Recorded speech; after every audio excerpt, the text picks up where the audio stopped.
ओम शांति। 24 जून 2025 मातेश्वरी जी के महावाक्य। Original year 1957। Mateshwari जी के पुण्य स्मृति दिवस पर प्रातः क्लास में सुनाने के लिए मधुर महावाक्य। गीत। मेरा छोटा सा देखो ये संसार है।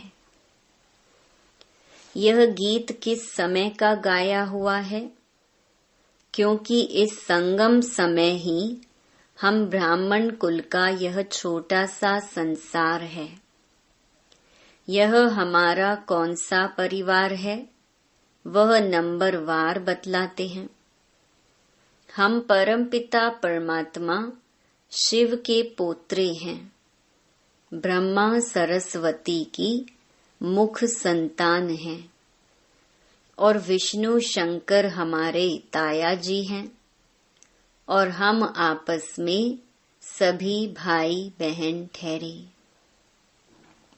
यह है अपना छोटा सा संसार। इनके आगे और संबंध रचा ही नहीं है। इसी समय का इतना ही संबंध कहेंगे। देखो हमारा संबंध कितना बड़ी अथॉरिटी से है। हमारा ग्रैंड पप्पा है शिव। उनका नाम कितना भारी है। वो सारी मनुष्य सृष्टि का बीज रूप है। सर्व आत्माओं का कल्याणकारी होने कारण उनको कहा जाता है हर हर भोलानाथ शिव महादेव। वो सारी सृष्टि का दुख हरता सुख करता है। उस द्वारा हमें सुख शांति पवित्रता का बड़ा हक मिलता है। शांति में फिर कोई कर्म बंधन का हिसाब किताब नहीं रहता, परंतु यह दोनों वस्तु पवित्रता के आधार पर रखते हैं। जब तक पिता की परवरिश का पूर्ण वर्षा ले, पिता से सर्टिफिकेट नहीं मिला है, तब तक वो वर्षा मिल नहीं सकता। देखो ब्रह्मा के ऊपर कितना बड़ा काम है। मलेच्छ 5 विकारों में मैली अपवित्र आत्माओं को गुलगुल बनाते हैं। जिस अलौकिक कार्य का उजूरा फिर सतयुग का पहला नंबर श्री कृष्ण पद मिलता है। अब देखो उस पिता के साथ तुम्हारा कैसा संबंध है, तो कितना बेफिक्र और खुश होना चाहिए।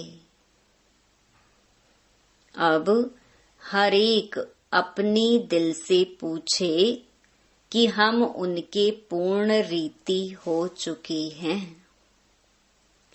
सोचना चाहिए कि जब परमात्मा बाप आया है तो उनसे हम कंप्लीट वर्षा ले लेवें। स्टूडेंट का काम है संपूर्ण पुरुषार्थ कर स्कॉलरशिप लेना।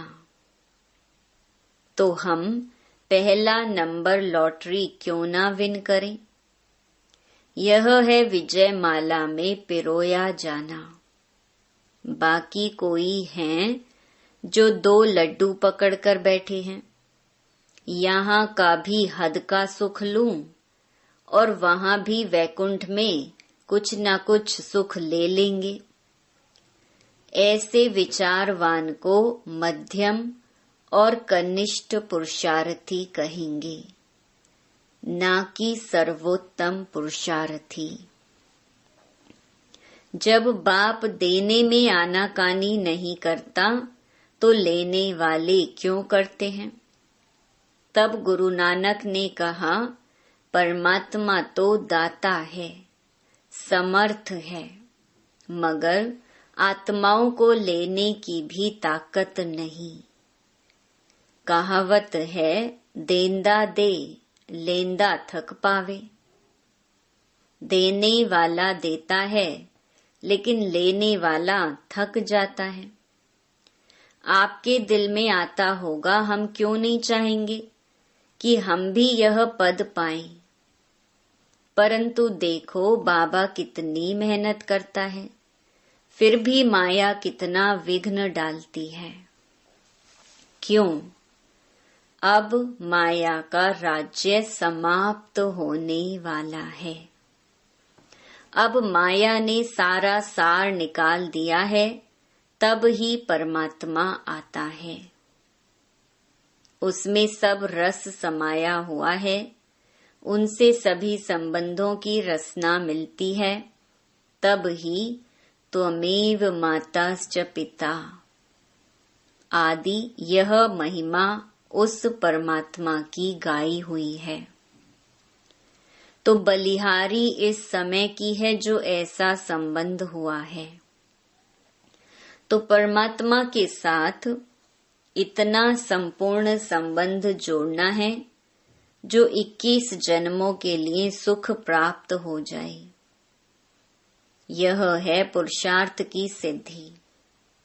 परंतु 21 जन्म का नाम सुन ठंडे मत पड़ जाना। ऐसे नहीं सोचना कि 21 जन्मों के लिए इतना इस समय पुरुषार्थ भी करें, फिर भी 21 जन्मों के बाद गिरना ही है, तो सिद्धि क्या हुई। परंतु ड्रामा के अंदर आत्माओं की जितनी सर्वोत्तम सिद्धि मुकर्रर है, वो तो मिलेगी ना। बाप आकर के हमें संपूर्ण स्टेज पर पहुंचा देता है, परंतु हम बच्चे बाबा को भूल जाते हैं तो जरूर गिरेंगे। इसमें बाप का कोई दोष नहीं है। अब कमी हुई तो हम बच्चों की। सतयुग त्रेता का सारा सुख इस जन्म के पुरुषार्थ पर आधार रखता है, तो क्यों ना संपूर्ण पुरुषार्थ कर अपना सर्वोत्तम पाठ बजाएं। क्यों ना पुरुषार्थ कर वह वर्षा लेवे। पुरुषार्थ मनुष्य सदा सुख के लिए ही करता है। सुख दुख से न्यारे होने के लिए कोई पुरुषार्थ नहीं करता। वो तो ड्रामा के अंत में परमात्मा आए सभी आत्माओं को सजा दे, पवित्र बनाए, पाठ से मुक्त करेंगे। यह तो परमात्मा का कार्य है। वो अपने मुकर्रर समय पर आपे ही आकर बताता है। अब जब आत्माओं को फिर भी पाठ में आना ही पड़ेगा, तो क्यों ना सर्वोत्तम पाठ बजाएं। मनुष्य सृष्टि को सुखदायी बनाने वाला बाप जानता है कि मनुष्य सृष्टि सुखदायी कैसे बनेगी। जब तक आत्माएं स्वच्छ नहीं बनी हैं, तब तक संसार सुखदायी नहीं हो सकता है। इसीलिए वो आकर के पहले पहले आत्माओं को ही स्वच्छ बनाते हैं। अभी आत्मा को इम्प्योरिटी, अस्वच्छता लगी है। पहले उस इम्प्योरिटी को निकालना है, फिर आत्मा के बल से हर चीज से उनकी तमो प्रधानता बदल करके सतो प्रधानता होगी, जिसको कहेंगे कि सभी गोल्डन एजेड में आ जाते हैं। तो यह तत्व आदि सब गोल्डन एजेड स्टेज में आ जाते हैं। परंतु पहले आत्मा की स्टेज बदलती है। तो आत्माओं को बदलाने वाला, अर्थात आत्माओं को प्यूरिफाइड बनाने वाला, फिर अथॉरिटी वो हो गया। तुम देखते हो ना कि अभी दुनिया बदलती जा रही है। पहले तो अपने को बदलना है।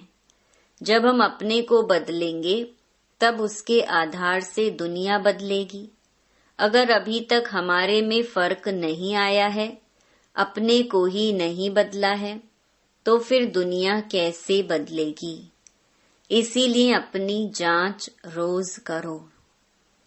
जैसे पोता मेल रखने वाले रात को अपना खाता देखते हैं ना कि आज क्या जमा हुआ, सब अपना हिसाब रखते हैं, तो यह भी अपना पोता मेल रखना है कि सारे दिन में हमारा कितना फायदा रहा, कितना नुकसान रहा। अगर नुकसान में कुछ ज्यादा गया तो फिर दूसरे दिन के लिए फिर खबरदार रहना है। इसी तरह से अपना अटेंशन रखने से फिर हम फायदे में जाते जाते अपनी जो पोजीशन है उसको पकड़ते चलेंगे।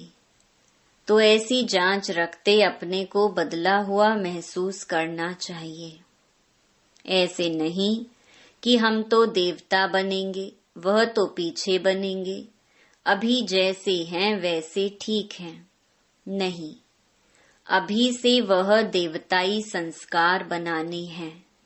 अभी तक जो 5 विकारों के वश संस्कार चलते थे, अभी देखना है कि उन विकारों से हम छूटते जा रहे हैं।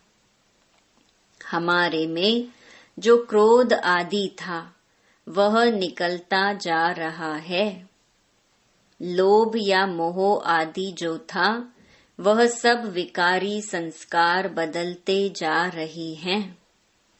अगर बदलते जा रहे हैं, छूटते जा रहे हैं, तो मानो हम बदलते जा रहे हैं। अगर नहीं छूटते हैं तो समझो कि अभी हम बदले नहीं हैं।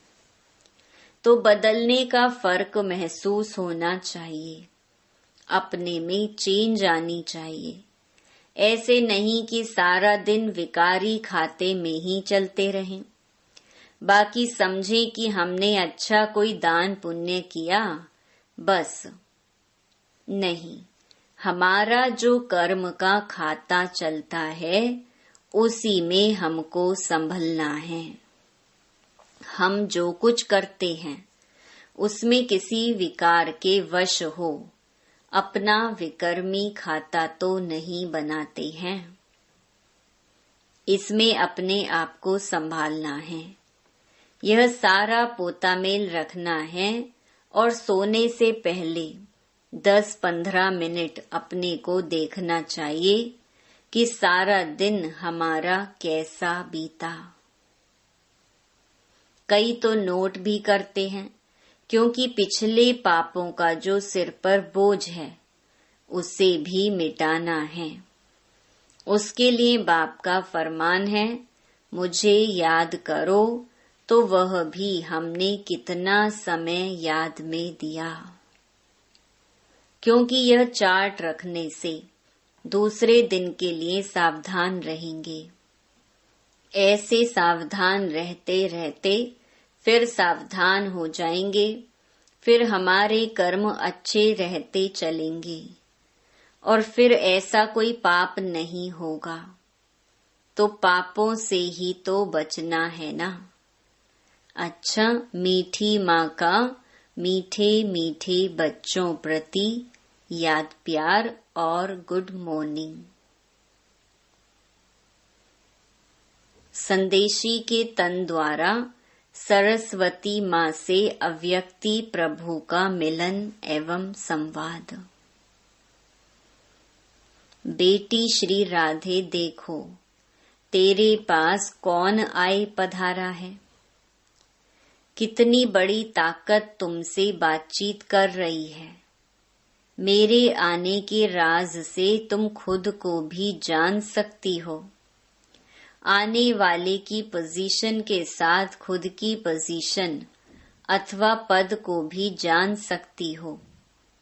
हे राधे बेटी, तुम मेरा जलवा देखना चाहती हो।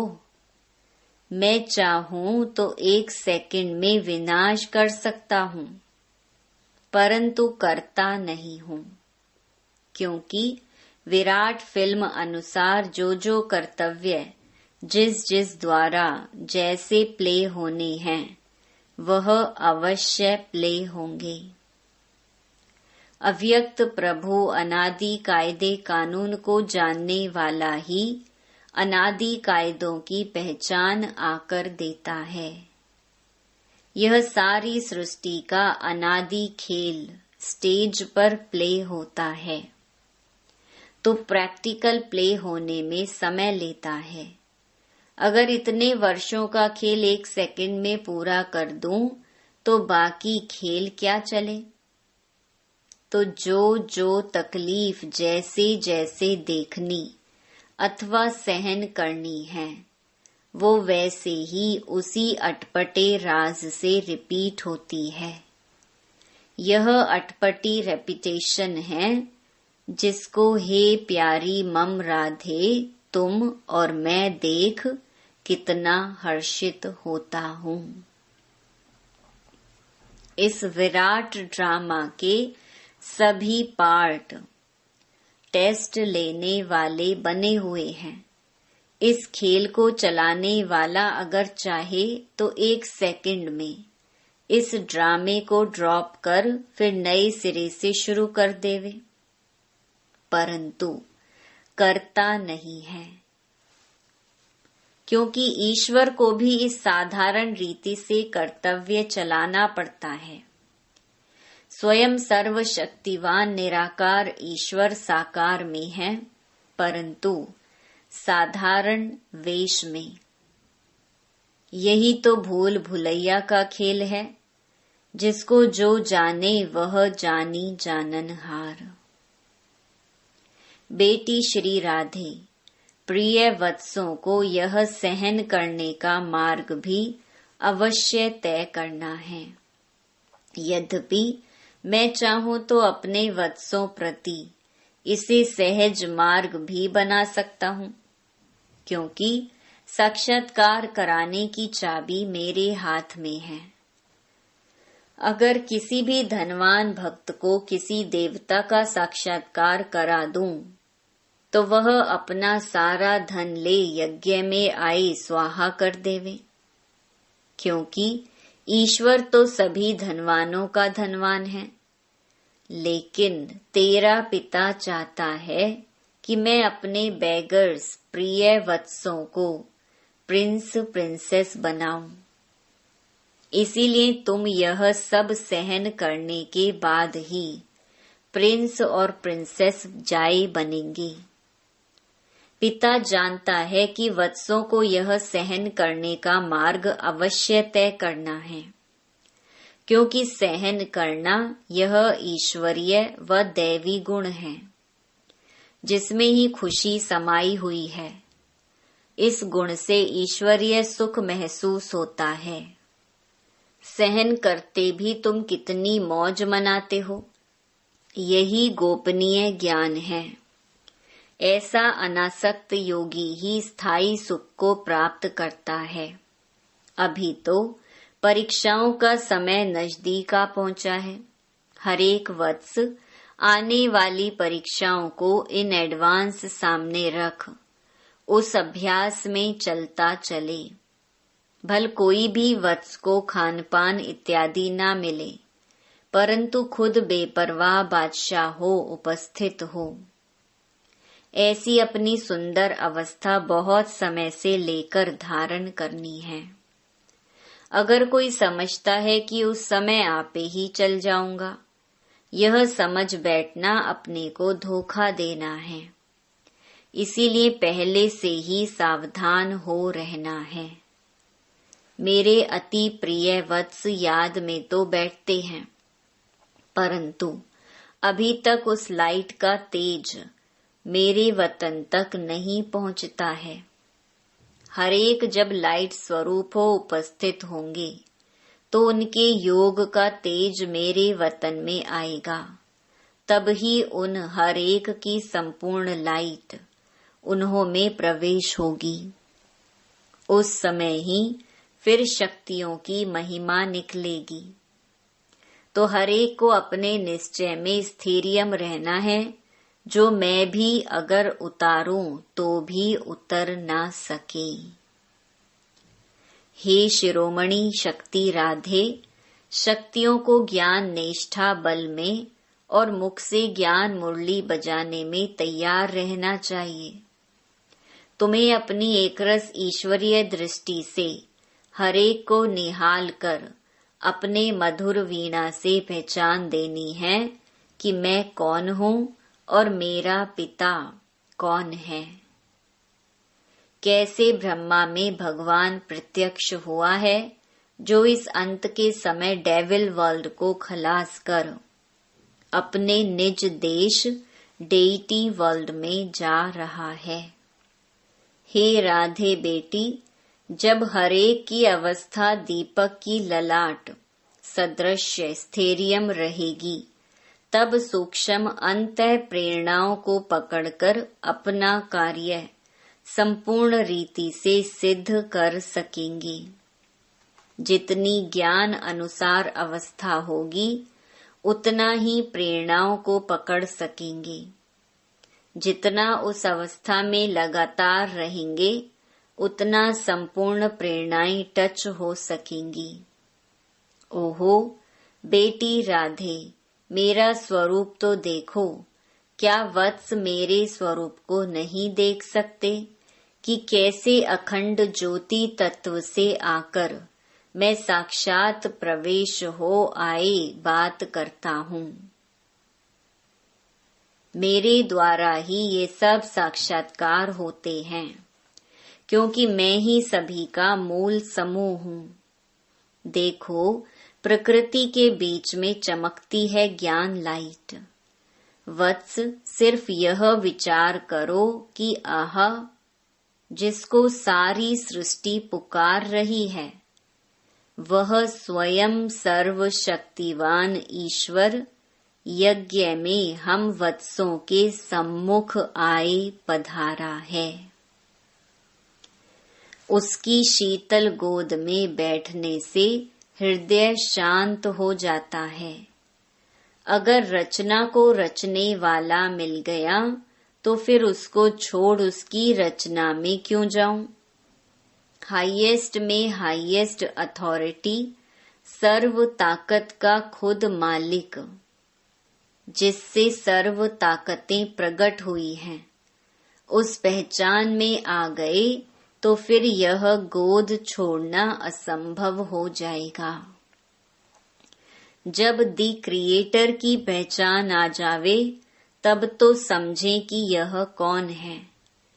समझा शिरोमणि राधे? अच्छा, वरदान।